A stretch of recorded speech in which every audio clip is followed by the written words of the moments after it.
couple things. First of all, I just want to be honest. I do not like talking about money. It's uncomfortable for me. So this will not be the most smoothest of press conferences, I can tell you that, because it's just uncomfortable for me. And because you're a state employee, things are public. I wish everything was private, but it's not. So, but anyway, it's a blessing. I got to make sure I give total thanks to obviously to R.C. Johnson. There's no question about that. To Dr. Raines at the university. But what it does is it gives me an opportunity to continue to stay here at Memphis, where I love being here.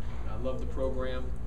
I've said this many times. It's not me. This is because no one is bigger than the program. It's one of the few jobs in America in all of sports where it's not about the coach. It's not even about the players. It's about the name on the front of the jersey. And there's nothing more important than that, than the name on the front of the jersey, and that's Memphis. And nobody's bigger than the program, and I recognize that. So what this does, it continues to allow me to continue to kind of sit in the chair of being the gatekeeper of Tiger Nation's program. And I'm humbled to do that. I'm very grateful. I do not take it for granted. It's a complete privilege and honor. And with that, I'm excited for as we move forward to next season and go from there. How important was it to get this done kind of quickly, with recruiting obviously being the #1 job right now? Yeah, no, it was important to get done, and I wanted to get it done, and we all wanted to get it done and kind of continue to move forward, because obviously with what we're with recruiting, it's not as much as in 2011 recruiting because of our limitations on numbers based on guys returning. It's more important for the 2012 recruiting, because in 2012 we got to come up with we're going to come up with another great class, and to follow up with the class that we had in 10, in 11, we've got to have another one in 12. So it gives us another opportunity to really hit it hard this spring and summer for those young guys. Josh, can you talk about who came after you and what this process? It just moved pretty quickly, but a little bit about who came after you and what offers that you actually took a look at. You know what, Jarvis, just out of respect of just everything, and I cannot stand talking about myself, that I just feel that the best thing is to continue to focus on that. Hey, I just dealt with RC and myself. We dealt with each other, and it all worked out, and that's kind of the bottom line. So, again, it's humbling to be. I don't even like talking about money or anything. I don't even like talking about it. So it's a little bit uncomfortable for me, but. I'd rather talk about the program and about the players and everything else, but I will say that RC and I, we dealt with just with each other, and we got it done.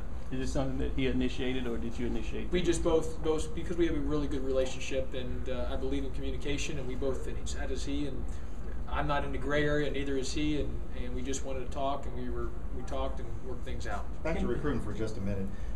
There were whispers among many people at Tiger Nation of being unhappy that you were over your head before you guys had your little winning streak. So does that play into the importance of getting the extension at this point for recruiting to make sure everyone's like, hey, look, there's no questions going forward? Well, there was a time there where we weren't playing real well and people weren't happy, and which is very normal. But you know what? This is one of the most 5 intense jobs in the country. It is one of those 5 intense jobs in the country. But like I've said, it's about the program. There's no one bigger than this program. Nobody.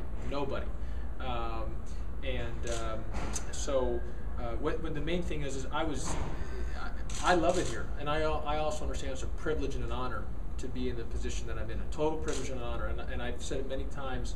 I don't want to be 65 and look back and say, even through the times where I got criticized, that I try to shut it off and not enjoy the journey and the process, not only through the good times but the tough times. And again, I've said it many times. I've told people, hey, look, if those are the worst things that are going on, you're very blessed and fortunate, because there's a lot worse going on than that. So part of being in this chair, you're going to get criticized, you're going to get heat, and that's just part of it, and you can't shy away from it. But also, there's part of it is when things go well, you're the gatekeeper.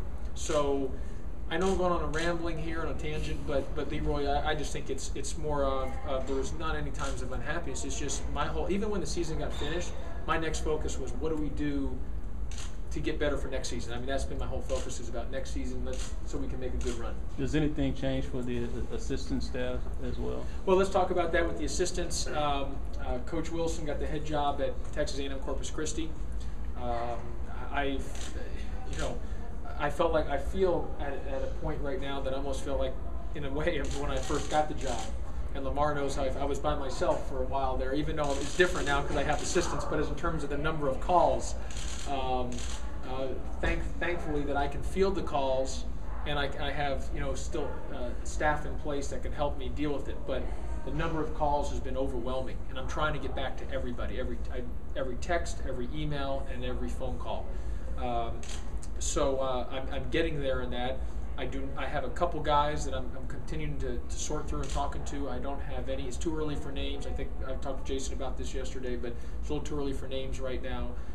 But we will make a good hire. There's no doubt about that. I mean, Coach Wilson gave us great 2 years. It was terrific. So it's not going to be easy to replace him. I can tell you that right now. Not going to be easy at all. So, but he has an opportunity to be a head coach.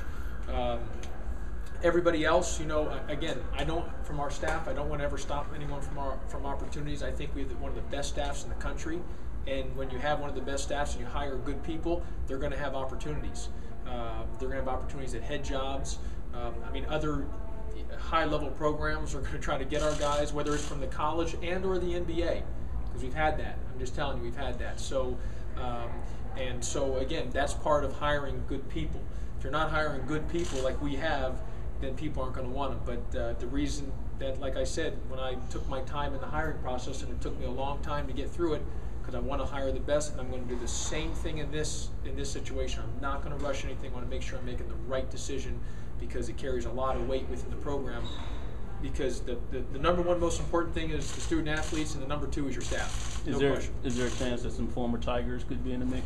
You know what? Everybody's in the mix. I haven't eliminated anybody. I've been honest with everybody. I'm not going to. The job hasn't even been posted yet. So, but I'm not going to eliminate anybody. I do have some people that I'm thinking in my mind, and I'm formulating some things that I want. But everybody's in the mix, and that's kind of where we're at with that.